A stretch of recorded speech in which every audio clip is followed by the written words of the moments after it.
আসসালামু আলাইকুম। এই যে কৃষি খামার, গ্রামের কৃষকরাই আমাদের প্রাণ।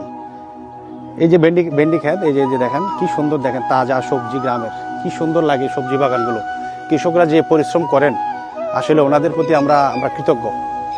আর সবচেয়ে কষ্ট লাগে ওই জিনিসটাই, যখন আমাদের এই যে টমেটো সিজন আছে, টমেটো প্রচুর পরিমাণ উৎপাদন করেন কৃষকরা, কিন্তু ওনারা পাচ্ছেন হলো 10 টাকা, 5 টাকা কেজি। আবার যখন আলুর সিজন আসে, কৃষক পাচ্ছেন 10 টাকা কেজি, কিন্তু আবার সিজন যখন চলে যায় সেই আলু খেতে হয় 70 টাকা কেজি। আবার সেই টমেটো যখন সিজন চলে যায় তখন সেই টমেটো খেতে আবার 150 টাকা কেজি। ওই কৃষকই আবার, যে কৃষক 10 টাকা বিক্রি করলো ফলায়া, সেই কৃষক আবার যখন মন চাইলো কিনে খাইলো 150 টাকা করে কি বলে টমেটো। আবার সেই কৃষক আবার আলু 10 টাকা বিক্রি করলো, যখন প্রয়োজন সে আবার কিনে খাচ্ছে 70 টাকা করে।